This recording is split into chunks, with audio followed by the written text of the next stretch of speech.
আসসালামু আলাইকুম গাইজ। আজকে আমরা ফ্লাওয়ার অ্যাকোরিয়ামের ফিল্টার সহ ইয়েটা চেঞ্জ করব, বাট ফিল্টারটা আজকে করা হবে না। পাইপের মাধ্যমে আমরা প্রথমে পানিটাকে বের করে নেওয়ার চেষ্টা করব। দেখা যাক। এই তো হয়েছে। এবার আমরা ওই খাবারের যে ক্ষুদ্র কণাগুলো রয়েছে আমরা এবার পাইপের মাধ্যমে ওগুলো মগে দিব, যাতে খাবারের নষ্ট অংশগুলো আমরা পাই। এর মাধ্যমে হবে কি, যে অ্যাকোরিয়ামটা একটু ক্লিন হবে এবং ফ্লাওয়ার কিন্তু স্বচ্ছ বা ভালো পরিবেশে থাকতে ওরা পছন্দ করে। তবে আমি একটা মেডিসিন দিয়েছি, ওয়াটার ক্লিয়ার।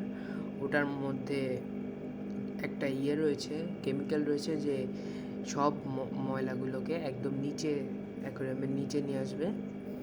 সো এই জন্য ময়লাটা সব নিচে আসে, বাট সবগুলো আর ওঠে নাই পাইপের মধ্যে দিয়ে।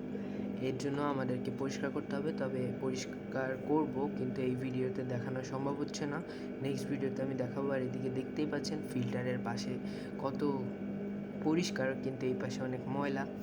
এটাকেও পরিষ্কার করতে হবে। আমি আশা করি নাই যে এতটা ময়লা হবে, প্লাস এই হাঁড়িটা উঠানোর পরেও এত ময়লা হবে আমি তা আশা করি নাই। প্রচুর ময়লা হয়েছে, এটাকে পরিষ্কার করতে হবে। আপাতত আজকের জন্য আমি মোটামুটি একটু পরিষ্কার করে নিলাম। তো ময়লা হয়েছে প্রচুর। আর মগ, এই যে হচ্ছে সেই মগ, এর মধ্যে কিন্তু সব ময়লাগুলো রয়েছে।